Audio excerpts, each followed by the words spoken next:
Good day. Thank you for tuning into this 2019 General Election Candidate Forum for Lacey City Council position number 1.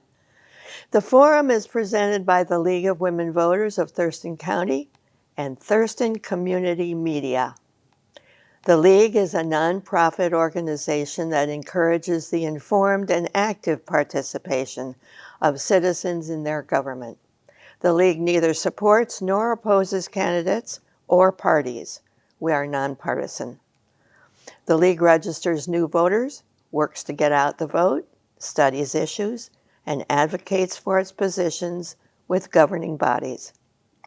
Despite its name, the League is open to both men and women of ages 16 and up. I'm Mary Moore from the League, and I'll be moderating this forum. Our candidates for Lacey City Council position 1, number 1, are Malcolm Miller and Sarah Jean Morris. For this forum, each candidate will have 2 minutes for an opening statement. Then I'll ask questions in alternating order. The first person first asked the first question will have 2 minutes for a response, followed by 1 minute from the other candidate. There will be 1 minute for closing statements at the end. We will begin with opening statements from the candidates, beginning with Malcolm Miller, followed by Sarah Morris. Hi, my name is Malcolm Miller. I'm running for Lacey City Council position number 1. Serving the community has always been my passion. I want to make life better for those who need a lift and to ensure safety for our residents and business owners. I'm running for Lacey City Council position number 1 because of my desire to make life a better place for those who need a lift. My volunteer services in the community include mentoring teens through Celebrate Recovery, directing the Thurston County Race Against Trafficking 5K for 2 years. We were able to raise quite a bit of funds to equip youth to become allies in the fight against human trafficking. I am serving as a musician at my church, and I'm also on the men's board, men's ministry board. We can edit that. At the church. I'm also a former Department of Defense employee, and I am married to a veteran, so I have a strong community with the United States military. I have a vision for Lacey to grow Lacey. Lacey is strategically positioned for growth, and Lacey is 97% the size of Olympia, but with basically about half the resources. And so I see a future for Lacey, and I see development in Lacey, and it is time I want to just help guide Lacey to grow into the city that it can be. And I really would appreciate your vote on November 5th. Thank you. Sarah? Perfect. My name is Sarah Morris. I'm running for Lacey City Council with Malcolm for position number 1. A little bit about me. While I grew up in Tumwater, and I actually hung out and spent most of my time in Lacey. I bought my first house in Lacey 16 years ago. I'm a local realtor here in Thurston County primarily, and have started and founded a couple local nonprofits. One of the first questions that's usually asked in this is, why now? What got you to run? And I think the best answer for me is that I have a passion for politics. It's one of the things that, one of my 2 biggest passions in life, and politics is one of them. However, my time seems to go so much faster. My campaign has 4 main components, which is homelessness, waste management, economic growth, and then fiscal stewardship. When it comes to homelessness, I believe in grace and compassion, but I think that accountability and structure is just as important. In waste management, it's what got me in this.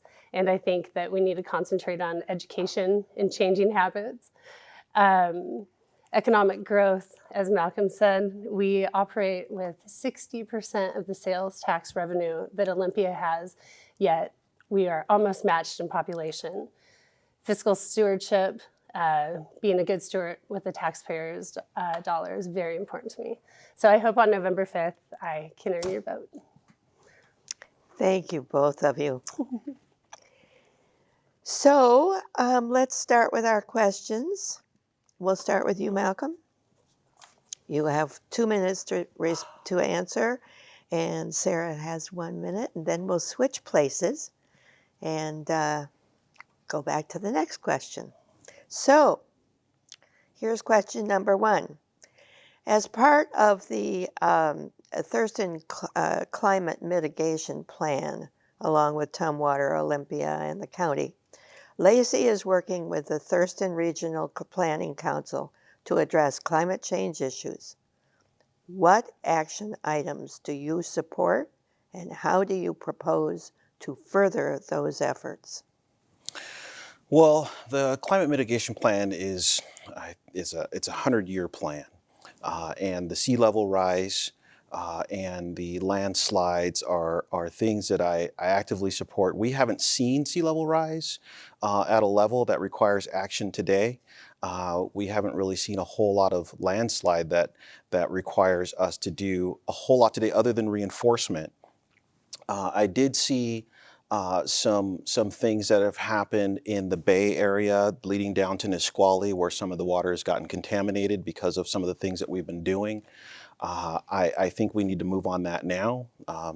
I do support the retaining wall that is supposed to be built downtown Olympia to keep the rising water out of downtown. I support building the wall. I just when the water, we need to do it before the water level rises. However, we haven't seen sufficient water level rise that's going to make it so that we actually have to do that in the next 5 years, but it does need to be done in the next 10 years. So I support both of those actions, and hopefully we can secure the funding and get in agreement on how the entire thing is going to be funded so that we have the roles defined, because at present time, the roles haven't been completely defined on how all of this is going to be paid for. Sarah, your response? So it's funny, the regional action plan, I've spent actually quite a bit of time reading it. And from our last forum that, so I was totally prepared for this. One of the oh my gosh. The most important thing to me when you're starting to talk about climate change and whatnot is our water sources and making sure that we have good drinkable water. And it is actually one of the main components of the Thurston County Regional Plan. And so I support that fully. It's the component in the plan that I was really drawn to, because as everybody knows, without water, we're in big trouble. So there you have it. Okay, thank you. Now, the second question goes to you first, and then to Malcolm. Question number 2. The previously proposed Lacey Metropolitan Park District failed, although some argue it should be brought back.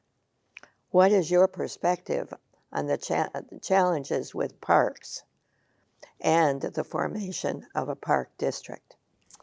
So I think that when it came to the Metropolitan Park ballot question, I think one of the biggest reasons why it failed is because of the stadium talk.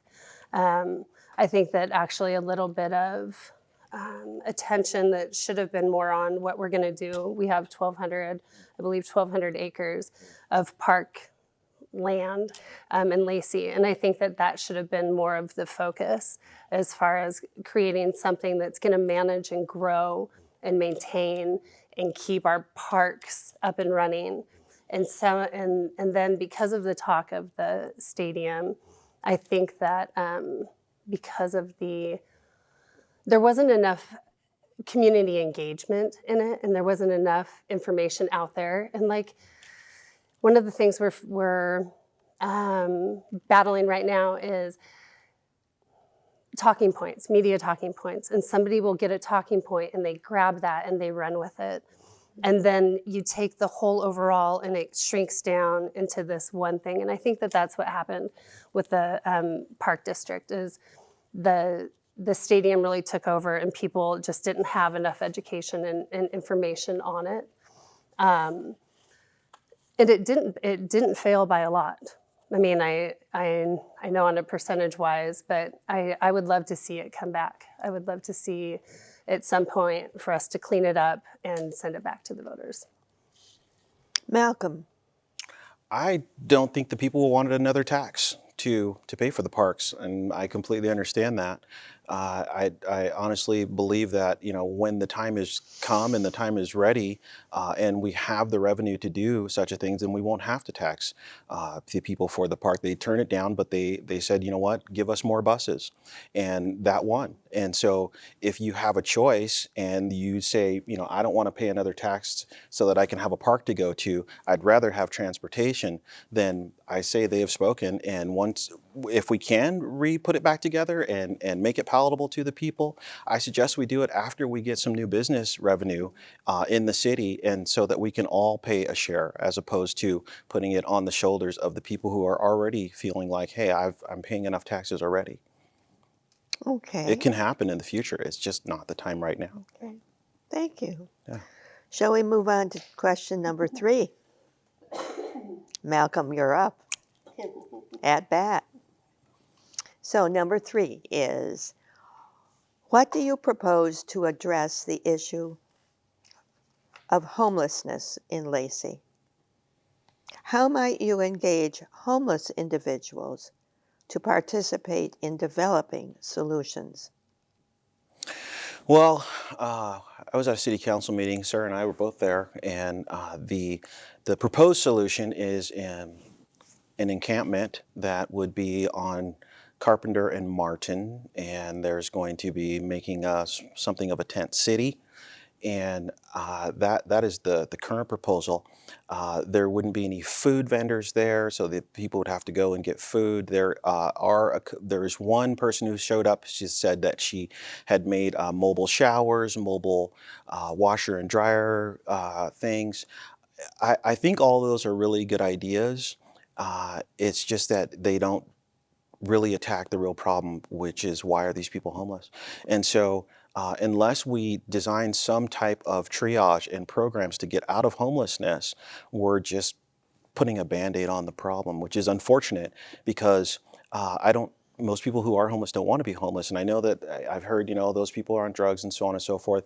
A lot of times drug use doesn't start until you're already homeless. Mm-hmm. And so the triage and pointing people to the services that can help them is, to me, probably going to be the most important part of addressing the homeless issue, because we can feed people, we can tent people, but if we can't change what is in between their ears, all we're doing is putting a Band-Aid on the problem, or we're kicking it down the road, which is not going to help anybody. And so I think we need to follow the example that Rhode Island set, and open a triage facility, a center where we can, and I know it's going to cost money to staff it, and maybe we can get everybody involved the way everybody is involved right now with the property that Thurston County owns over right off of Martin and College, or Martin and Carpenter. But if we can get services to people that need services, we're going to be in a better position than putting a Band-Aid on this thing. Mm-hmm.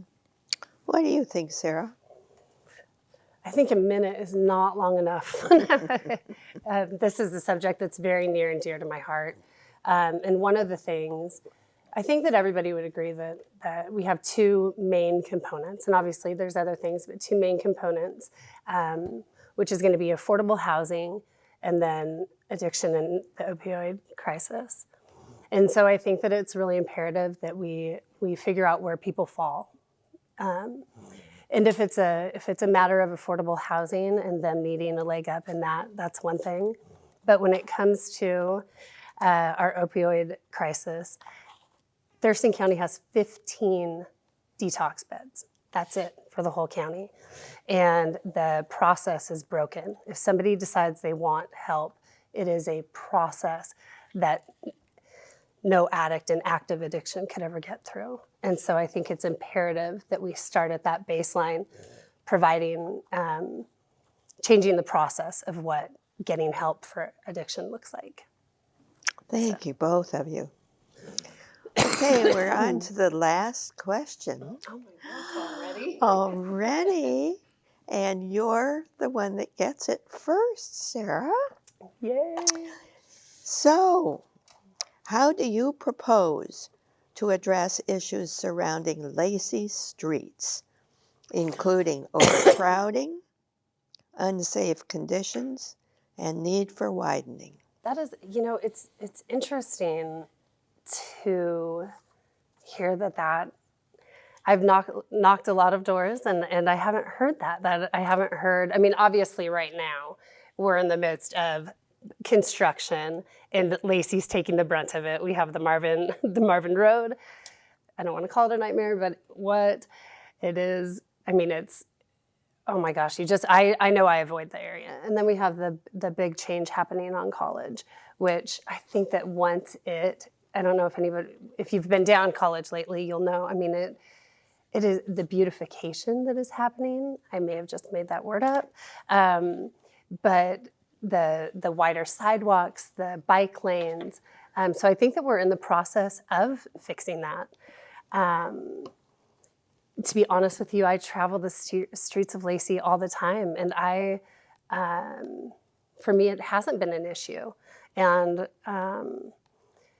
I would have a hard time. I mean, it will depend. Obviously, the biggest part of this is if something is brought to me, looking at the statistics and looking at the actual facts and talking to staff about the numbers and the actuality of the problem. I mean, if you could give me a particular street, it'd probably be easier to discuss how I would propose to fix it or whatnot. But I think that we're in the process of doing that right now. Okay, So. What do you think, Malcolm? I think Lacey's done pretty good with the streets and widening the roads. I believe that, turning Pacific and Lacey Boulevard into one-way streets was a good idea. Putting roundabouts in was a good idea.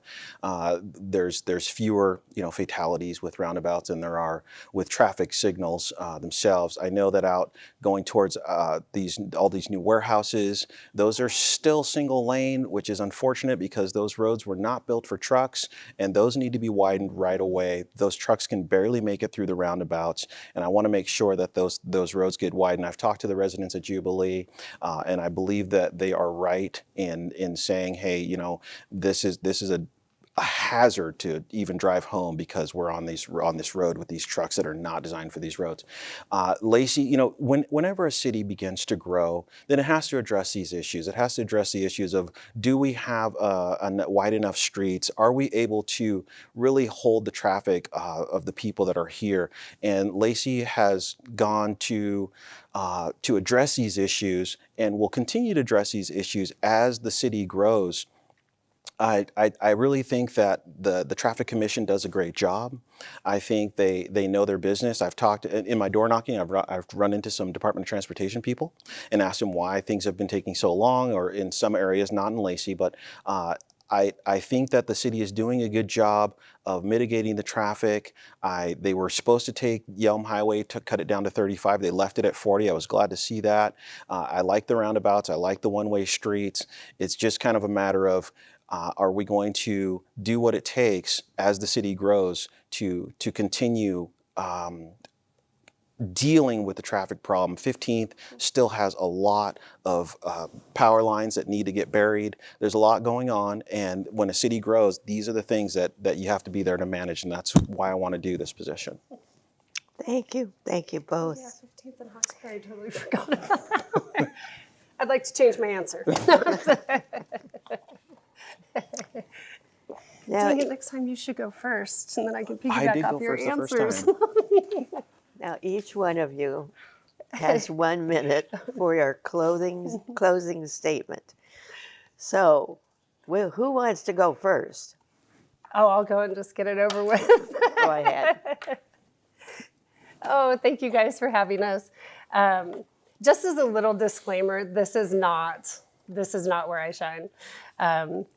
The public speaking component of being a politician is not my forte. So I would love to direct people to my website, and they can contact me through there. It's Sarah for Lacey. Oh, it's on the back of my shirt. sarahforlacey.com. And if I want to, I would love to hear from my constituents. I would love to hear from the voters on the concerns that they have. I would love to have coffee. I do a lot better at one-on-ones than I do at public events, though I'm getting better. So I would like to thank you guys for having us, and then ask for the vote on November 5th. Malcolm? I see a bright future for Lacey. Lacey, I see as a city that can grow. I see that, we need some more affordable housing. I'm a loan officer all day long, and when I get a person approved between the $200,000 and $300,000 range, the options are very limited in Lacey. The citizens of Lacey spend a lot of their disposable income in other cities, our surrounding cities, and they should be spending it here in Lacey, because once those tax dollars hit those other markets, they really don't ever come back, which is unfortunate. It's hard to do things in Lacey, like buy a car or clothing. You just can't do it because we don't have it. But I believe that if we provide that for the people, then they would spend money with us. Lacey also comes up short on things like fun. I have 2 teenage daughters, and it's hard for kids to find something to do in Lacey. And when kids don't have something to do, they get in trouble, and that's unfortunate. And so I would like to change that too. There's a really great opportunity for Lacey right now to be the #1 city, be the example. And in order for that to happen, there's just a few things that we have to guide Lacey to become all that it can be in this community. And so I really would like to help with that. And hopefully on November 5th, you guys will allow me to be that person. Thank you. Thank you for participating in the League of Women Voters General Election Forum for the Lacey City Council position #1. We encourage voters to vote in the general election November 5th, 2019. Remember, ballots are postage free, so just put it in the mail. The League particularly thanks TCM for their ongoing support and assistance.